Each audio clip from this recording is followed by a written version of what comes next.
What's going on, everybody? This is Kyle here, and I am super excited actually to get into this new set of videos that I want to start doing. I'm just going to call them Hot Takes with Kyle.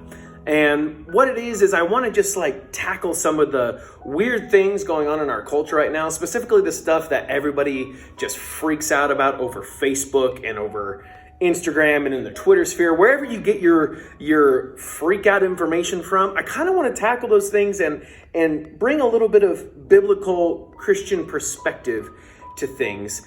So I'm really pumped about it. And the first issue that I want to tackle that really just hit me last night is the big Oprah Winfrey interview with former Prince Harry and his wife Meghan, right?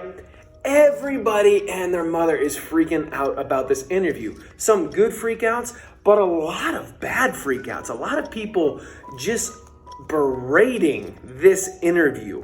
And let me be clear here, first and foremost, Oprah Winfrey is not my favorite person on the planet. I don't mesh well. She doesn't rub me the right way. She's just not my cup of tea, right? But I'm not going to discredit who she is or attack the person that she is or anything like that. And that's what I'm seeing, not only against Oprah, but against Harry and Meghan. And it's this weird thing. It's not just people at large. It is a lot of the community at large.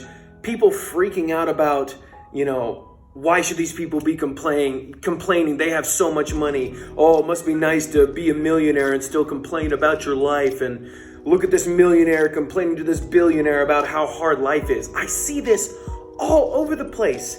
But specifically, I'm seeing it a lot from people that are claiming to be Christians. And I gotta tell you, I just don't think that's the right response.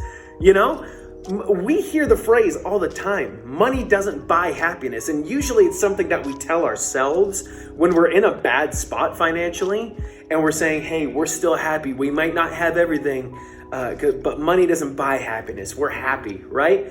But the minute somebody that does have a lot of money, they got more money than me, let's just be honest. The moment somebody that has more money than us says that they have it hard, we say, well, you have to be happy because you have so much money. We can't have it both ways, guys. And the thing is, the amount of money somebody has doesn't take away from them being a human being. The more money you have doesn't make you less human, right? And we're sitting here saying they have no right to feel how I feel because they have more than me. As Christians, that cannot be our first response. And I see it over and over and over again. And people making fun of these people. And I have to question the people that are posting these memes that are claiming to be Christians. I have to question if they've actually given the time and watched the interview, because I have, and I have nothing but empathy for these people. When somebody literally says, I didn't want to be alive anymore, I wanted to end my life, that resonates with me because I have felt that way. And I have had people in my life that have felt that way and did not come out the other side of it. Okay? The amount of money, the amount of success, the amount of royalty, whatever we're trying to hold against these people does not take away from the fact that they are a human being with human feelings and human tendencies. In the Bible, in Romans chapter 12, we see this really famous passage of scripture, but I think we glaze over it a whole bunch. And I want you to note in my Bible, the beginning of this little portion of scripture, the title of it is Marks of a True Christian.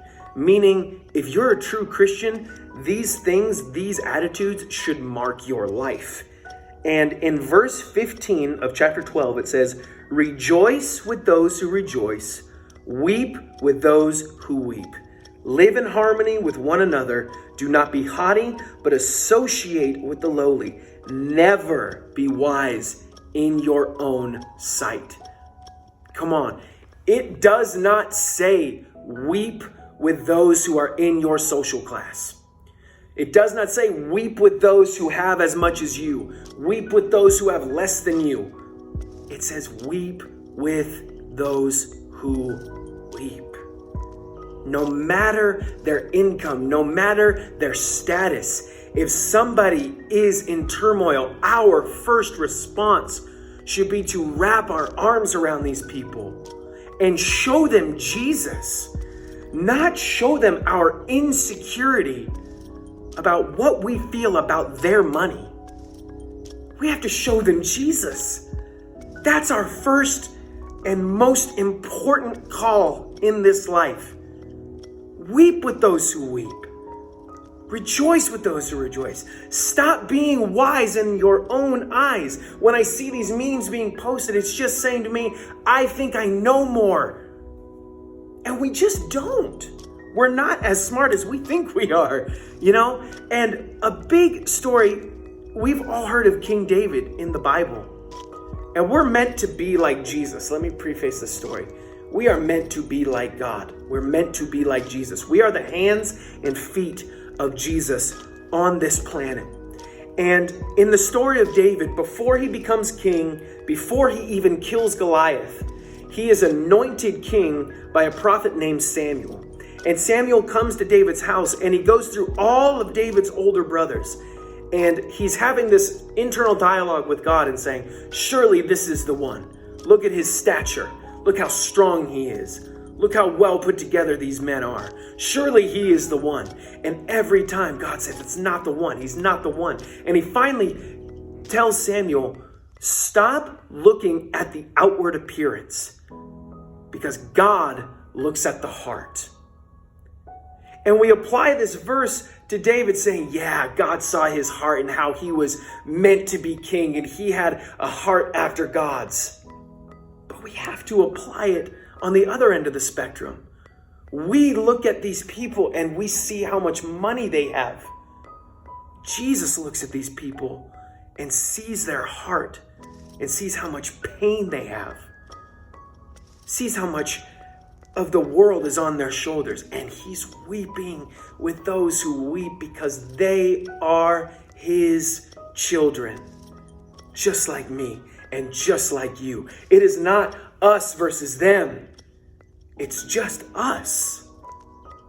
We are his children. He looks at me the same way he looks at Prince Harry. He weeps with me and he weeps with Prince Harry. And he weeps with Meghan the same way he weeps with my wife. He rejoices with us just the same. Come on, it is time for us to put away this insecurity that we have and get back to being Jesus to people. Extending our hands, saying, I'm weeping with you. No matter how different we may seem, I am with you in this, because Jesus looks at me that way every single day. He doesn't look at my outward appearance where I may be doing great one day, but on the inside I'm a mess. The same way he doesn't look at how messy I am on the outside. He looks at my heart and says, I'm with you. I'm with you. I got you. Come on, can I encourage us today? Let's get back to being Jesus to the world. Stop picking at people saying they have it better than me. Simply look at them and think about how you would feel in that situation. We are all human beings trying to find the same thing, and that ultimately is Jesus. Come on, we wonder sometimes why Hollywood is filled with people who kill themselves. It's because we make it impossible for them to open up. Come on, can we stop making it impossible for them to open up? And let's open up the door ourselves.